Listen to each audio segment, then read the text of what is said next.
Well, folks, in today's video, we're going to be trying to restore this O-scale scratch-built stack car set, which I recently got at a train show for $50, and of course, being scratch-built, it does have a few quirks with it. And so today we're going to try to kind of restore it to the best of our ability, and maybe accomplish some other things along the way. Now, I'm going to start this off by confessing that I am not very experienced in model train restoration. This is pretty much the first real, relatively big project that I'm tackling. And so, sorry in advance if I completely blunder something, and if everyone in the comment section screams, "Don't do that!" Well, if I do it, I'm sorry. But anyway, that said, we'll still try our best. It'll still be a fun project, so let's get started. The first order of business with this project comes in the form of this truck that you can see right here. I mentioned this in the initial train show haul video, but one of these wheel sets was sagging, and it was basically dragging on the rails like a lorem rail grinder and creating this horrible scraping noise. And obviously there is no way that that would work if I was going to actually try running this thing. And so, as you can tell, I just put some pieces of plastic, which were just spare parts from a kit that I had, which is also going to be a recurring theme in this project, just using spare parts. But it's definitely not a permanent solution, but it works. As you can tell, there is a bit of a gap now between the well car and the track, so now they won't scrape down on each other as much. And so that's better, but as you can tell, there is still rust on one of the wheels, and so, thankfully, with some advice that I got from the comment section, we have a way to fix that, which I will show here right now. Our rust removal substance is rather simple. It's literally just baking soda and water. I found out from a commentator that you can just pour these together, mix it into a sort of paste, and let it sit onto the rust area for about an hour, and with the help of a wire brush, it will lead to the rust coming right off. So, gonna do a bit of mixing, a little bit of drying. There we are. I think I might have overfilled a little bit on the water, but it's fine.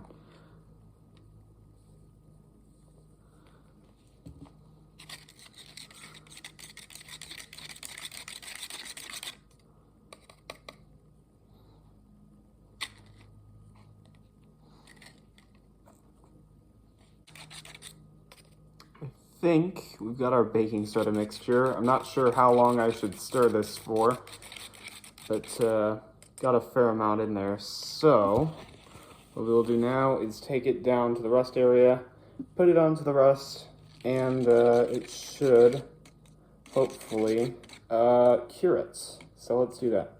Well, it's been an hour now. I've let the paste sit, and then I brushed it off with a wire brush. I think it might have helped slightly, and I'll try it here.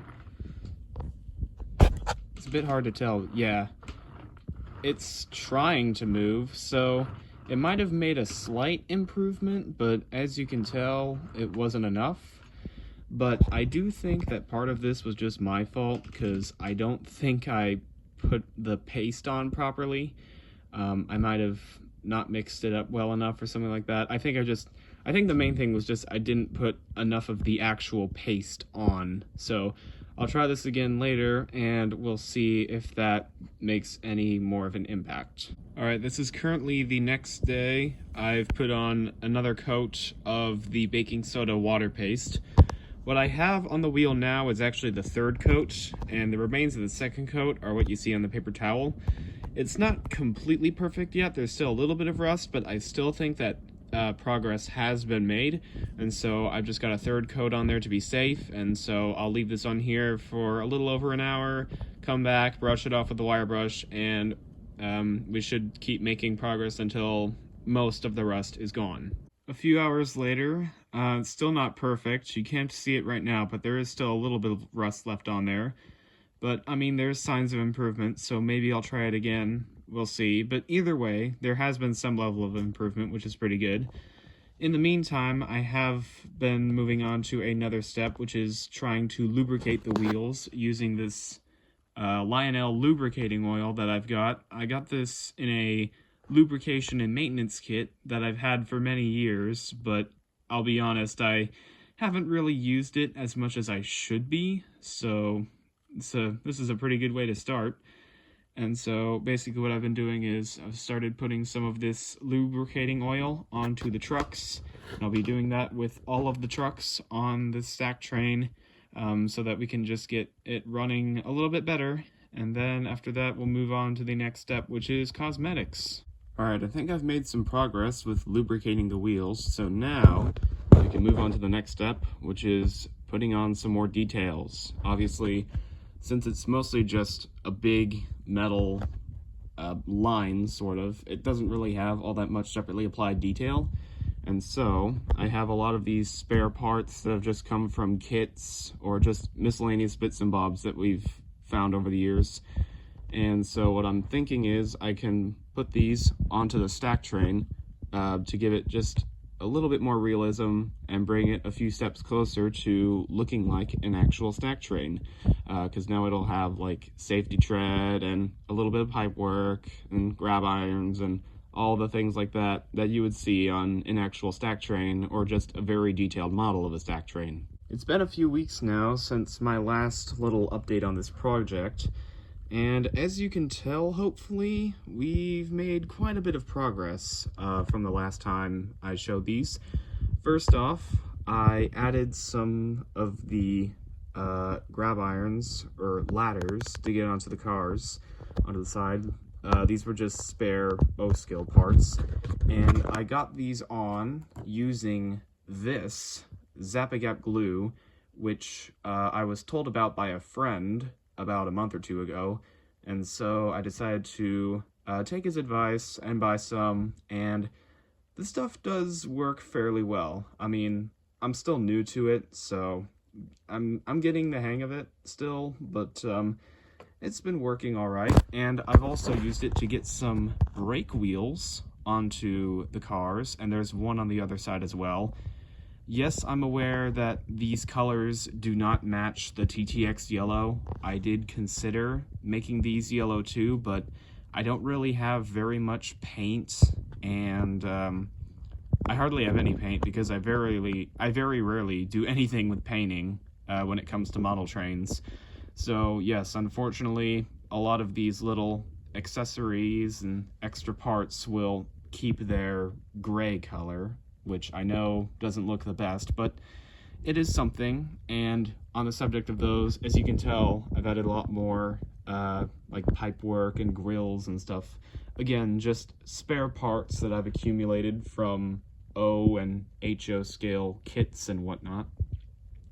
So yeah, progress has been going all right on these, and yeah, I guess that's what's been happening so far. Not too bad. I also forgot to mention how on these well cars, some of the paint had been chipped, but now using a black Sharpie, I managed to cover those up a little bit, so now it looks a little better on the bottom side with all of the TTX lettering. Well, after all this work, it seems that we have come into the home stretch of this construction. It's kind of hard to tell, but this is the opposite side of the train. Off camera, I flipped it around so that I could apply the grab irons to the other side of the car. And being such a massive set on a pretty tight layout, this obviously had its struggles. And some of the parts that I initially had on here fell off, and I had to re-glue them. And yeah, it was not a fun process, but I did find some new parts, and so pretty much everything has been re-glued. And so that's all good again. And so it's still not perfect, but it's way better than it was. And so I guess now the only thing to do is get some track power and see how well this thing runs. Well, I am pleased to say that this set runs at least a decent amount. It doesn't get very far, obviously, It obviously doesn't get very far, but it is able to move. And even though it at first could not run at all because part of it was dragging, now it actually is able to run at least a little bit. And I should also mention I put another piece of plastic on the well car that was dragging, just to make extra sure that it doesn't like sag, not as much as it used to anyway. So that's a lot better. And with that, this project is pretty much complete. Now, I'd imagine this could be one of those projects where I might keep going back and I might keep adding more things. I might keep working on this set, adding more parts, lubricating it. But for now, I think that I'm content with how it is. And it is still not perfect. It's still not the smoothest of runners. It's still far from the most detailed thing out there. But as it stands, I think that it is at least a little bit better than when I first bought it. And as long as that's the case, then I'm content. And so I hope that you enjoyed watching this little restoration process. Again, I apologize that my restoration skills are very, very low tech, but I still definitely learned a lot from doing this. It got me out of my comfort zone a little bit. It made me experiment, try out some new things that I normally wouldn't when it comes to model railroading.